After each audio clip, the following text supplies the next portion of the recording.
Hello, welcome back to the Level 1 show, and today we're doing government and security news. No, we're not. Did I immediately forget that? Government and... Security, we're sharing government and security links with our friends. Oh, right. I can't say the word at all. And Chris is back. Yeah. How exciting, man. We got one of the creepiest comments we've ever gotten. Somebody was upset that we didn't tell them exactly why you weren't here because they turned off their ad blocker. That's an extreme version of I bought you dinner, you owe me sex. I had a family thing come up, so don't say it. Don't give him this satisfaction. Instead, let's talk about privacy. There's not a lot of it left. The shreds that are still hanging are dripping blood and deteriorating in the sun as we speak. But the government may be trying. I don't know. And the problem we have is the problem that we seem to be running into constantly here, which is one government agency preferring to take the reins when another one already has it because the other one hasn't been doing anything. But then the other one's saying, no, we're going to do something now, obviously. New U.S. privacy law may give telecoms free pass on $200 million in fines. The American Data Privacy Act and Protection Act is designed to give Americans more privacy protections, but it might have some side effect. This is what I was talking about last week. Remember when we talked about it last week and I read it and it's like, this doesn't seem like this is good. Somebody else looked at this and said, yeah, this is the FCC and the FTC. They were going to fine carriers for revealing your location when they shouldn't have. But this would actually make that okay. They did it, but of course it grinds so slowly that we never got around to actually getting the money from them. So those fines are pending. 2 years ago. But if the FTC takes over, the argument is, well, those fines won't be there anymore because this will be our thing now and not your thing anymore. Gosh, see, it's a Jeep pie. Well, the FCC was dropping the ball long before a Jeep pie. We can go back. Dropping the peanut butter Reese Pieces pie. Upside down. I didn't start really paying attention until Michael Powell. Yeah. But Michael Powell was almost as bad as a Jeep pie. Yeah. It just wasn't as publicized in those days. People didn't care as much about the internet in those days. Who was the guy that had the change of heart? He was the cable lobbyist. The one before. And he was just like, this is too evil. I can't participate in this. Yeah, but he was sitting on his bags of cash and gold being like, you guys should stop being evil. And then taking more money. Yeah. Well, he was out of it by then. He was done. He was in the industry. The revolving door had already revolved. So he was quite comfortable. And the FTC, maybe we can say that they have been doing some things in terms of privacy because they've been going after the data collection companies, which, once again, I'll say, they shouldn't exist. Why do we have these? So the FTC goes after them, but the data collection companies are quite powerful. Kochava, an analytics company, sues the FTC and denies illegal data sharing. They collect medical data. And if they're going to sin, they're going to sin boldly. And they're going to dare anybody to fine them for misusing medical data that users shared. It's better to ask for forgiveness instead of permission. Yeah, their lawyers looked at this and said, look, we have at least 3 click wrap agreements where people agree to give us their data. We're fine. And it's going to be interesting to see how this plays out. So this is just one that we're watching. And they're using the same argument of the abortion thing. But, I mean, we don't need that excuse. Let's just do it anyway. We shouldn't just be selling people's data regardless. The company should not exist. And the FTC, once again, maybe another tick mark on their actually doing something. They went after another big player, even bigger this time. Amazon criticizes burdensome FTC probe into Prime. This probe is coming at a bad time. We are hiking prices for sellers of Prime merchandise. We really don't want to talk to you right now. They also rose the price of the Prime membership for doing the TV shows and stuff too, and streaming. The September hikes are coming. Yeah. Is there ever a good time for a probe? You ever wake up and be like, I could get probed today? Yeah. Well, they've repeatedly told them, oh no, not now, not now, and then finally they were like, we want the CEO to testify. And then they were like, well, that's kind of rude. Yeah. Wait, Lord Bezos? He doesn't testify. What are you talking about? Yeah, they're like, they won't know anything. And I'm like, well, then why the hell are they the CEO? And China. The situation in China seems to be deteriorating pretty rapidly. And, you might think, well, maybe that's good for everybody else because, they'll slow down with their, conquering and evil. But no, that doesn't seem to be the case. seems to be that saber rattling is just intensifying over Taiwan. And so everybody is kind of taking steps to not only secure their own supply chain of chips, but to further keep the secrets of the chips that they have now learned. The U.S. has banned export of tech used in 3-nanometer chip production on security grounds. It's interesting. Some of these are raw materials or advanced materials that are not raw, but they've been processed, but they're considered a raw ingredient once you actually get to the 3-nanometer production. And software. CAD software was one of the things. It's all about the gate all-around field effect transistors, GAFETs. GAA feds. Isn't that what we call it when our president speaks? And they're saying, no, we cannot let any of these be fabbed in China because they suspect that they will steal it. There's part of me that's kind of like, is this really going to stop China from just stealing it? But maybe slow them down. Slow them down a little bit, yeah. And we had the big argument over the Wi-Fi spectrum, what would be left for non-commercial use, what would be given to the airlines and so forth. It was a big hot debate. Seems like maybe it's over now. The court has upheld the FCC's decision on 5.9 gigahertz, which is good news for Wi-Fi users. So 75 megahertz of spectrum had been reserved for the auto industry. That is now reduced to 25 megahertz, with the other 50 megahertz going to Wi-Fi. So Wi-Fi 6 gigahertz, the spectrum got a little bit wider. Now the auto industry said, no, we need that. And the FCC said, you've had it for 2 years and you haven't done anything with it. 20. Oh, was it 20? Yeah, it was a long time. I read 2. That's worse. It's always way worse than what you think. But they assured them they were definitely going to use it eventually, even though they've gone to that new bus style. Yeah. In order to try and lock us out of it for a subscription fee. Yeah. The other thing on the writing here is that the spread spectrum stuff that we do now dramatically increases the amount of bandwidth that you have in a relatively small amount of spectrum. So the auto industry will be fine. Now I read this and I was trying to read between the lines. I was like, what is the deal here? Why would this be a political divide? Why doesn't everybody want to spam their constituents? Because I know that they do. And I realized it's because the age gap between the two political parties. Young, hip people don't ever want you to email them. They will not read it. But old people will read and click. We know that because of their horrible security practices. So it kind of makes sense that the right wing desperately wants this. U.S. approves a Google plan to let political emails bypass the Gmail spam filter. Because of course they do. They directly benefit. The Federal Election Commission has already said, well, that doesn't really violate things. This is a pretty great image. They don't have an attribution. Do you think they whipped this up in-house? Ars Technica? Maybe. Some poor intern had to pose for that. Go print me 100 pages that say spam on it. And then we're going to bury you at your desk. And in Australia, maybe one for the people here. They rarely get these. Yeah. Google to pay nearly $43 million over collection of Android location data. This is in Australia. Has Australia never looked at Google Maps when they search for a restaurant and it says about how busy it is right now? Because I've got some news for them. They're still collecting that location data. Well, that was the argument, right? So they're saying that people would go in and turn off location history and assume that that meant that Google wasn't tracking them. That just turns off your ability to see where you were. Exactly.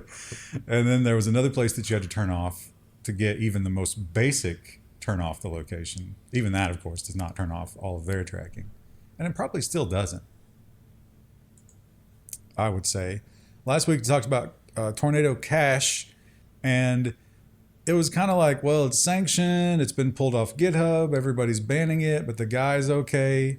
However, suspected developer of the crypto mixer Tornado Cash has been arrested. Woo! This is kind of an update to last week's news that they'd been kicked off GitHub. It's the Dutch. What's happening to the Dutch? Remember when they were the place for the Pirate Bay? Now they're killing their farmers and locking up people at left and right, political dissidents. So yeah, they say that basically blaming the gun here. They're saying that, yeah, maybe you didn't use this, but you created it and it allowed other people to use it for nefarious reasons. They could have used it for perfectly fine reasons as well, non-illegal hiding. But all kinds of hiding your crypto is now illegal, I suppose. They, of course, blame sanctioned Iran, North Korea, China, the usual suspects of why we can't have freedoms And this is obviously a paywall alternative. I do not childrenhealthdefense.org. That seems like a website that you would frequent. No, it's it's not even what you think. It's very like, you know, conspiracy minded. Now, I realize that a lot of the stuff they're saying here comes true, but you can look at the sideline there and see what's going on. I did notice there was a little bit of editorializing in the article, but they're not little wrong. bit. Yeah. But yeah, in this case, I agree. They probably are not wrong, and it was hard to find a non-paywall version of this because the mainstream media, they don't seem to be talking much about it. That's weird. Oddly. With help from the World Economic Forum, Canada to launch the Federal Digital ID Program, which is going to be your one-stop biometric identifier for keeping track of everything, also on the blockchain. This didn't cause major problems in India. What could possibly go wrong by putting all of your personal details on a blockchain? Oh, they say it's going to be encrypted, but... Yeah, if you read this, I mean, you know, all their excuses, when you read their reasons for all this, it's just chilling. Yeah. It's horrific. And ensures portability and safeguards the privacy of personal data. I would say it does the opposite. Yes. Because guess what? Guess what? If Mr. Trudeau gets mad at you, guess what will get turned off? Provides an accurate tamper-proof record. I don't believe that. Don't think not it's even a little. tamper-proof. No, definitely not. So yeah, Canada, you know what? When I said what has happened to the Dutch, I think the answer is what's already happened to Canada. This one took longer than I thought. Yeah. I guess, you know, you have to wait an acceptable amount of time now, but he has been out. And a lot of people would say he is already the de facto leader of the corporation again. Yeah. Even though legally that was not possible, now it is. South Korea to pardon Samsung's Lee and other corporate giants. Now, he was paroled about 6 months ago, but his sentence would have been up, his sentence would have been up this past July. And so he is going to be pardoned with a couple of other executives. It's like, oh, they've learned their lesson. A proud day. So yeah, he'll be back at the helm. If you'll recall, what he did to get locked up was bribe the president, right? And some political people. Yeah. Successfully. It worked. Some things need to be done in order for us to move the company forward. Okay. Saudi Arabia, they're a big Middle East partner of ours. Yeah. Yeah. Politically, we love to, I think Biden just went over there. Yeah. Gave him the fist bump, yeah? That's where the Nyom is going to be, right? Oh, yeah. That's the same Nyom, the people. Lion City. And I wonder if Biden, when he was fist bumping him, was he thinking to himself about stuff like this? Because it happens a lot. The Verge reports Saudi Arabia has sentenced a woman to 34 years in prison for tweeting. Not just tweeting, retweeting. Salma Al-Shaab, a PhD student here in the U.S. She flew home to Saudi Arabia to vacation, and they were like, surprise, you're under arrest. I think they got her on like multiple counts. So it was like 9 years for, you know, bad opinions, and then another like 10 for something else. Like it was all just like stacked up. Yeah, it was like having an opinion that contributes to like public chaos. Yeah. Okay. Maybe she shouldn't have, like, at least give her a heads up. It's like, if you vacation home, we're going to arrest you. But then she wouldn't, and they wouldn't get her. And Yeah. she would keep tweeting, Yeah. which is exactly what they don't want to happen. Public chaos, like, you think they had a measurable in court? I mean, they probably don't even go through the process, but they would have to like lay out something like, here is the chaos that you caused. This old lady took off her headdress at the market. So, Excellent. 34 years. 2 people liked it on Twitter. Chaos. Would it be an international faux pas if we tried to write in to to lobby our government to get her to be a political prisoner so that they can lobby for her release? I would rather have her than the Russian basketball girl, Yeah. for sure. Yeah. Your Let's- PhD candidate? Yeah. I'm sure. Yeah, let's lobby for that. I'm sure we'll make a big difference. And once again, Australia, crazily, They're winning. Left, making the right, right center. choice. I don't know what's going on. Maybe it's because all the other, we have the big political scandal from them in the nonsense section. Maybe they're trying to get some good headlines. Linking to news doesn't make Google liable for defamation, Australian court rules. So this is, when you search for something, there's a link there. Did Google facilitate the defamation? The High Court says no. That's good. Yeah. A hyperlink is merely a tool. I wish we get that in our case law. I don't know that it even rises to the level of a tool. It definitely wouldn't be considered a tool in a lot of scenarios. A direction, Yeah. Yeah. an instruction. Go here. Okay. A call to action, a CTA. And our tech companies here in the US, I think even if they were forced to do this, they would weigh the punishment for not doing it. And if it was anything other than prison, they would pay any price. Pretty much. Because this is too much information, which also makes me think that they're not showing them everything, or at least maybe the Chinese government was involved in it already. Yeah. And this is just, to show the public. Alibaba and ByteDance have shared algorithm details with the Chinese regulator. This is, of course, for TikTok and other Douyin, other stuff. The Chinese version of TikTok. But it's actually, it's Douyin, but not TikTok. They say that TikTok does not have to do it because they don't operate in China. Oh, I thought this was tied in with the Oracle thing because Oracle's auditing the algorithm. No, this is just in China. But they have TikTok. It's, what is it? Douyin, I think. Yeah, I don't know if that's how you pronounce it. It's exactly the same thing. It's just, the wall. So I imagine if you get the Douyin algorithm, you've got the TikTok algorithm. I mean, right? So probably that's very probably why similar. they don't care. Yeah. Just, some keywords stamped out that you can't say. Oracle is looking into something with TikTok in their algorithm. No, we've got that. Yeah, we got we that got story. That story, yeah. Now, this one's crazy. I can only imagine that this is someone in the Indian government who doesn't understand what this is. Right? Yes, Like, right. how else could you explain this? How is this a tool of evil? VLC says that India internet providers blocking sites pose threats to users.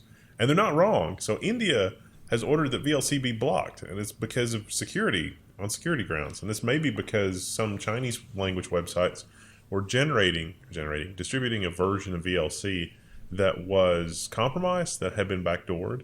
Now, the real VLC is not backdoored. There's nothing wrong with VLC. If you want to feel good about an open source project that hasn't turned evil, VLC, it's amazing. And so India has blocked it because they're dumb. But now the only way to get VLC is from somewhere else that probably is backdoored and probably is not a legitimate source. We should say that the Indian government is Give dumb. me yeah. Just to be 100% clear. Sorry. Yeah, VLC is one of the first things I install on a new computer. Yeah. You have to have it. Yeah. And so they pointed out, like, okay, you tried to ban it because there was a bad version of it. And by banning it, you're forcing people into the arms of the bad versions. Yes, exactly. I mean, come on. That's so stupid. Why? Well, the Indian government has made a lot of Maybe someone who doesn't understand poor it. Yeah. decisions. But also, why is it so stupid that Windows Media, like the built-in Windows experience, theoretically a product you pay for, why is it such garbage in comparison to VLC? Because it wants to keep adding more and more features that I don't need. That's the beauty of VLC. Lightweight, runs anywhere, fast. I like Windows Media Player. When you double-click on an HEVC file, it's like, you need to pay $5 to play Yeah. this. It's like, how about No, I don't. Does Yeah. no work for you? HDR is still a pain, though. VLC can't do HDR right off the gate. And this harkens back to the China situation, and specifically the China-Taiwan situation, because a lot of people are hedging their bets. If that conflict kicks off, where do you make your products? They're both going to be inaccessible for probably quite some time. Vietnam. Vietnam is the answer, I guess, to make the Apple Watch and MacBook for the first time ever. A lot of manufacturing has been moving either to Vietnam or Bangladesh. Mexico also. Yeah. We've been getting some products in that were made in Mexico. Clothing, at least, I know. Vietnam is huge. So now tech. They're going to be the next growth, right? The next growth market. Emerging market. This is a clickbait headline. Yeah. Because ultimately this doesn't matter too much, and Tesla's like, all right, yeah, we'll get on that, but just keep using them and then the German government, unlike the Dutch, they did something reasonable and said, yeah, okay, don't worry. Tesla's public superchargers are deemed illegal in Germany due to a technicality. That technicality, they don't have a meter on them to tell you how much electricity they use, and they're not analyzed by the government to ensure the accuracy of that meter. It just does it itself. Like the car says, this is how much charge I use. There's an app. And Yeah. it bills you based on that. Or it's free, depending on if you're grandfathered in. But you have to have the app, which Yeah. is kind of nasty. That's true here in the US as well. I was watching someone who has an electric car and they went to a charging station just to test it out because they normally charge their car in their house. And he was like, I have to have the app, which is annoying, and it takes like hours. And it's hard to get an actual gauge of like how much electricity is actually getting pumped into the car. So it's not an ideal situation yet. They built that entire network with no thought to the future. Yeah. Just let's get people on the app. Let's get them registered. Let's harvest the data. Speaking of harvesting data. Oh my goodness. Yeah. Now I thought I was immune to this, but No, you would have been caught. According to this article, it's been for the last 50 years. Now, rural Kentucky? Probably not. Maybe not. That blood probably wasn't even stored properly. Yeah. They just, they may have done it so they could check the box and then just put it in the trash. They didn't even put it in like a biohazard box. They just threw it in the trash. They had like an empty Capri Sun pouch and they just put some in there.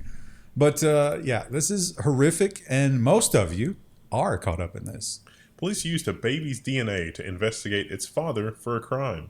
This actually happened a couple of years ago. It's taken this long for all of the details to come out. This was done really, apparently very surreptitiously, and then sort of trying to, like how they figured it out, they worked all the way backwards to, yeah, we requested the baby's DNA from the database. So they had the guy. They knew who did it, or at least they thought they did. They knew it. They narrowed it down to a few people. And the problem was they didn't have a good case. They didn't have any evidence, and they could not get the warrant for that guy's DNA. So even with, they can't just sit on your house and steal your garbage without the warrant. The cops need that. Private investigators don't. Be careful about your garbage. But so they're like, well, hey, we know that there's this kid.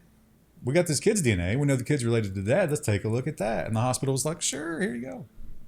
Enjoy that. So I don't know what advice we could give about avoiding that. Eventually, you're going to need medical care. Yeah. Well, I mean, it was when you were born. You can write in stuff on the contract. It's like, okay, here's your medical contract of carriage. And it's like, I don't consent to give my blood for any non-medical purpose.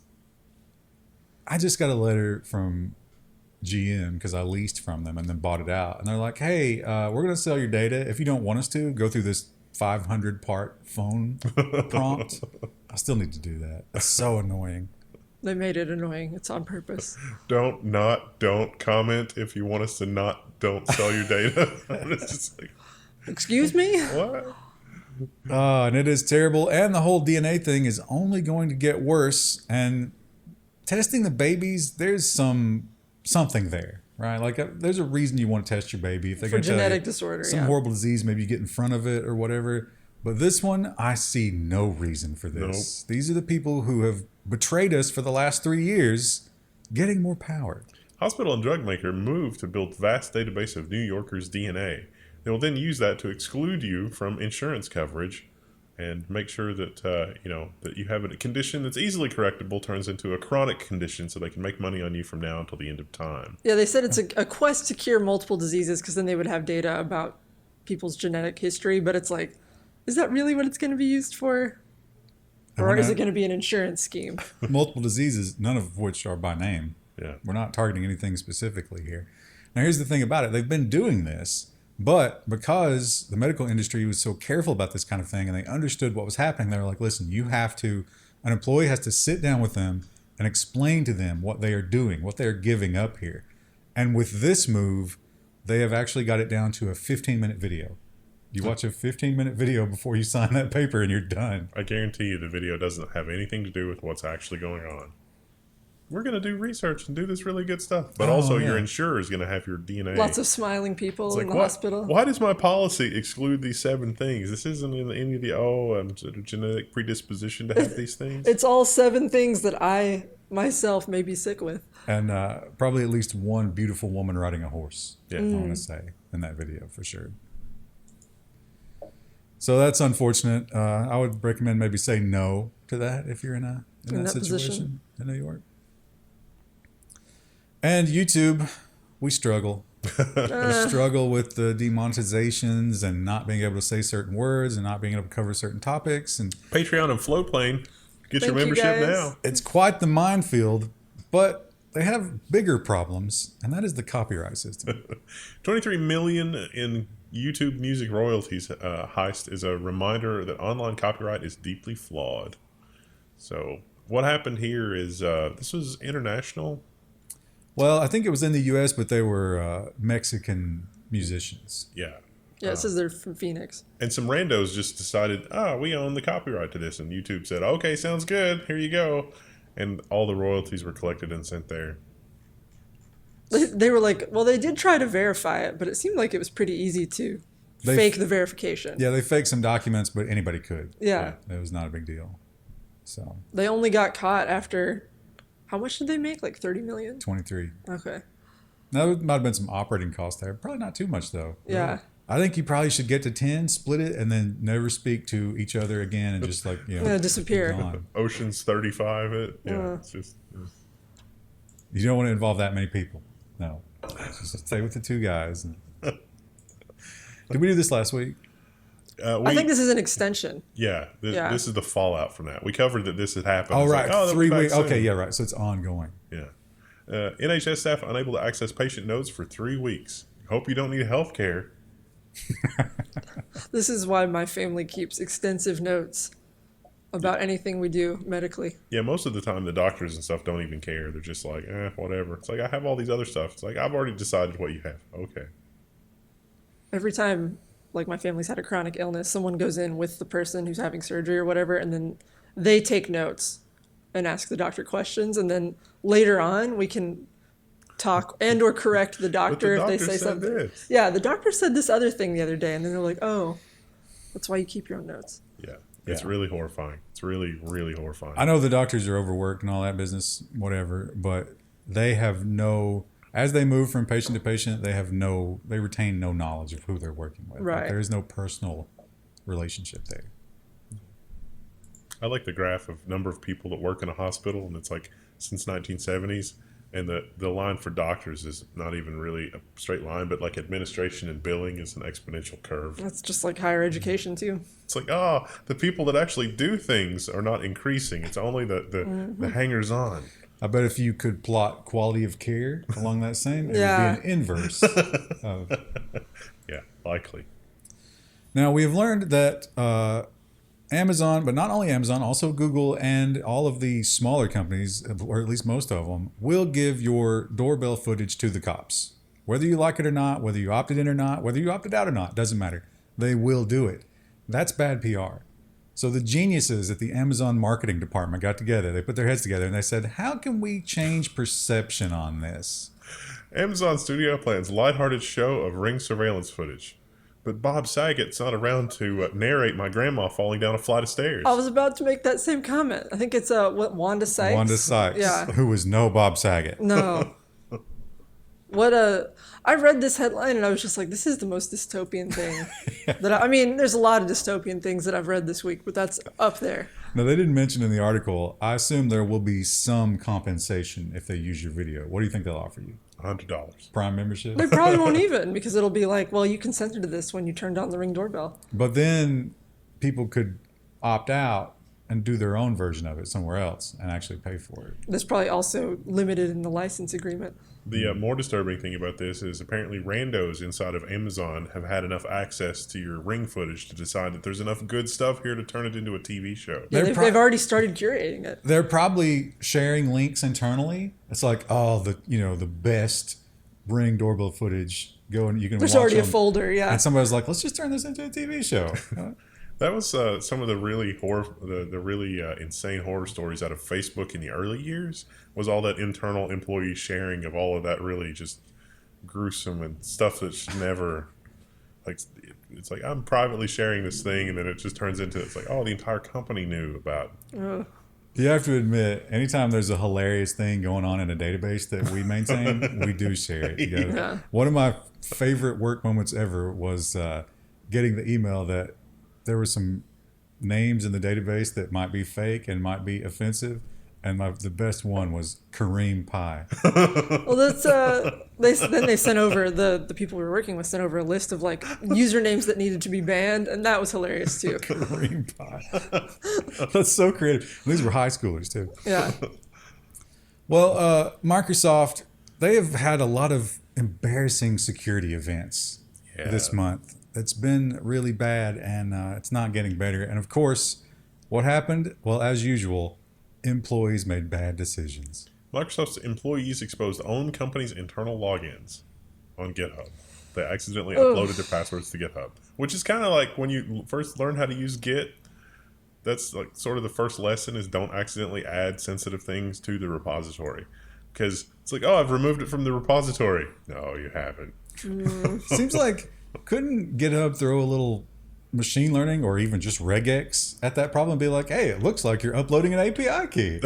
They do have that in some scenarios, but Microsoft's internal stuff apparently. Little paperclip pops up. It looks like you're trying to destroy your business. I can help you with that.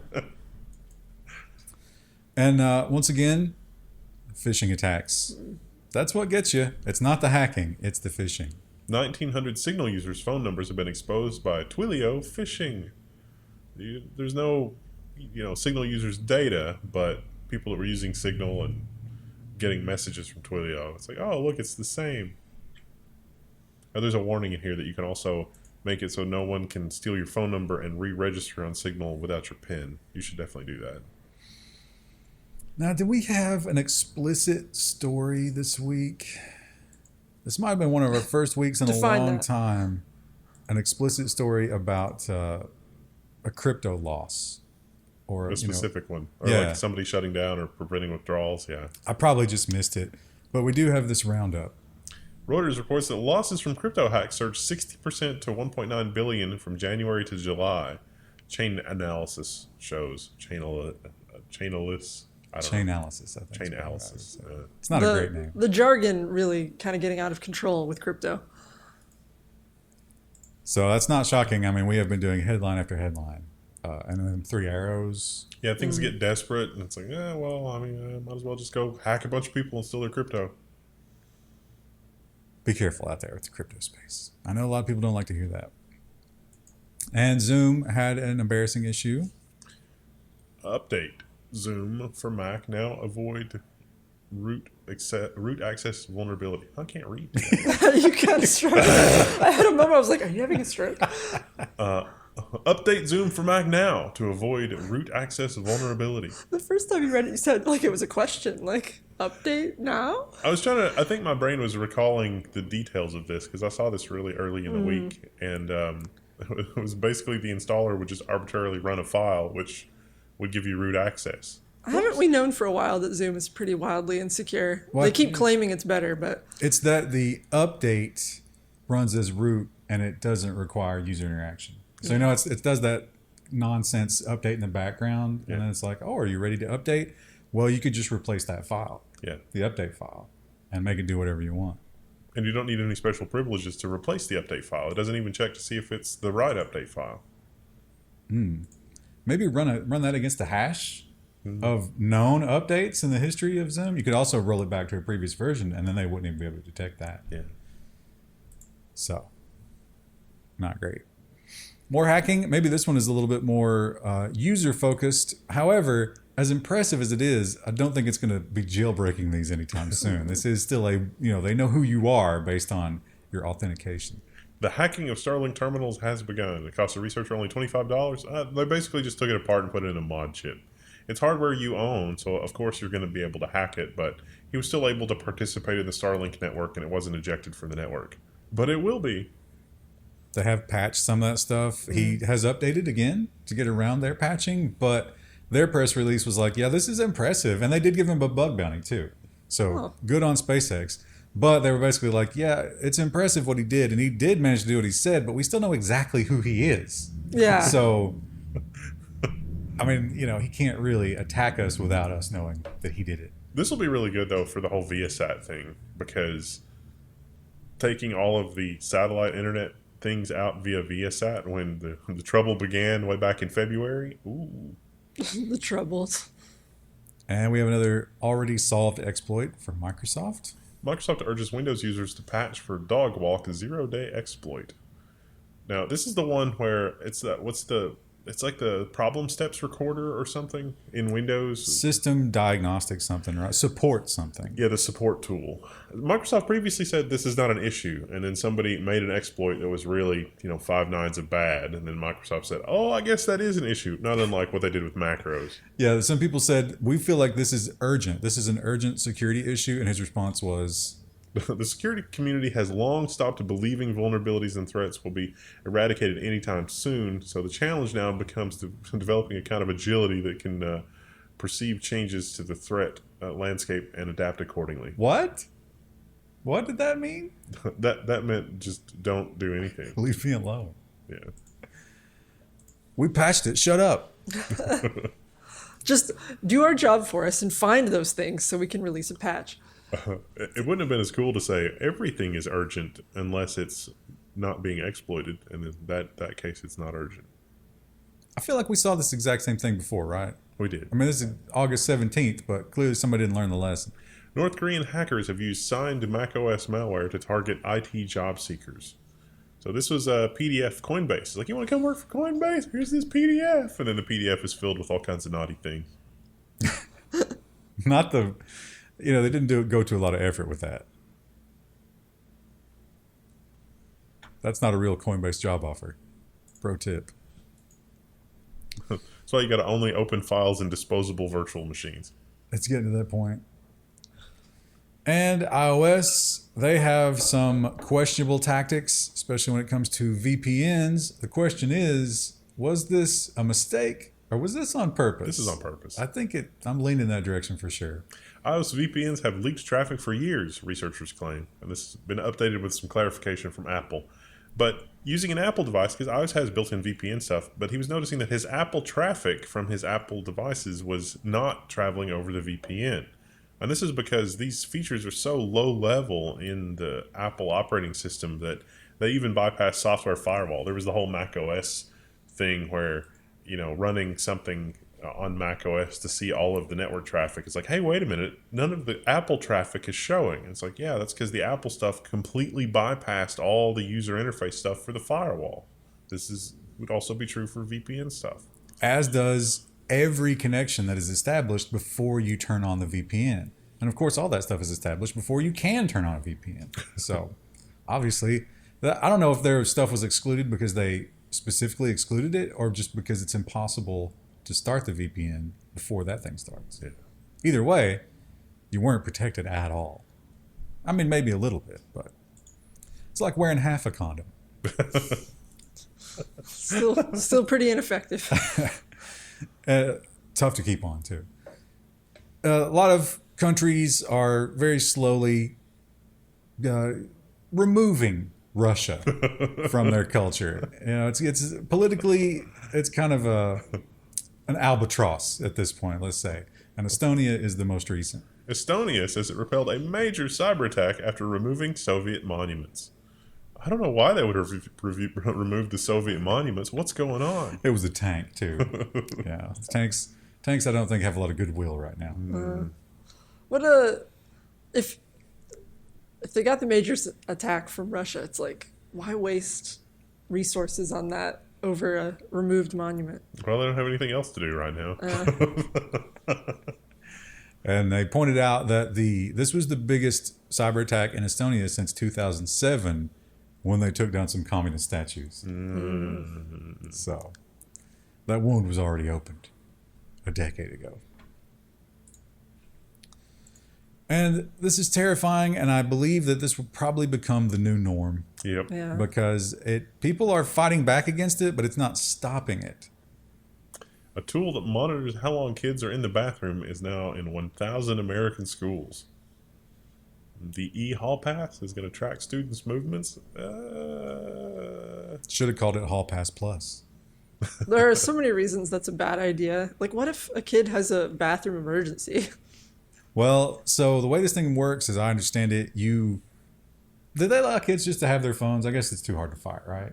Did they just give up that fight? They must have given it up. Because when I was in school, people were just starting to get cell phones, but you had to keep it in your locker. It seemed like they've renewed that fight because I heard some people complaining that, we're not allowed to have our phones out at all except before and after school. Out, though, means as long as it's in your pocket, that's fine for them. They're just looking to track it. I think it means like on your person. Yeah, it might be keep it in your locker, which that makes sense. But maybe a good way to get your kid, to convince your kid to not to play with their phone all day at school is to teach them about this. Because the way this thing works is you request the hall pass digitally, and then you get it, and then it's got a timer. And then it tracks you so that somewhere they have a command and control and they can see where everybody is in the school. And if they're hall passing, they can see how long they've been hall passing, and you get a destination. It's like, oh, I need to go to the bathroom, or I need to go to the cafeteria. Then they know whether or not you went where you were supposed to go. I'm imagining eventually this goes to like the butter passing robot from Rick and Morty, except instead of, it accompanies you and it's like, oh, what are you doing? Oh, you're getting an AR out of your locker. Oh no. What's your purpose? I help you pee.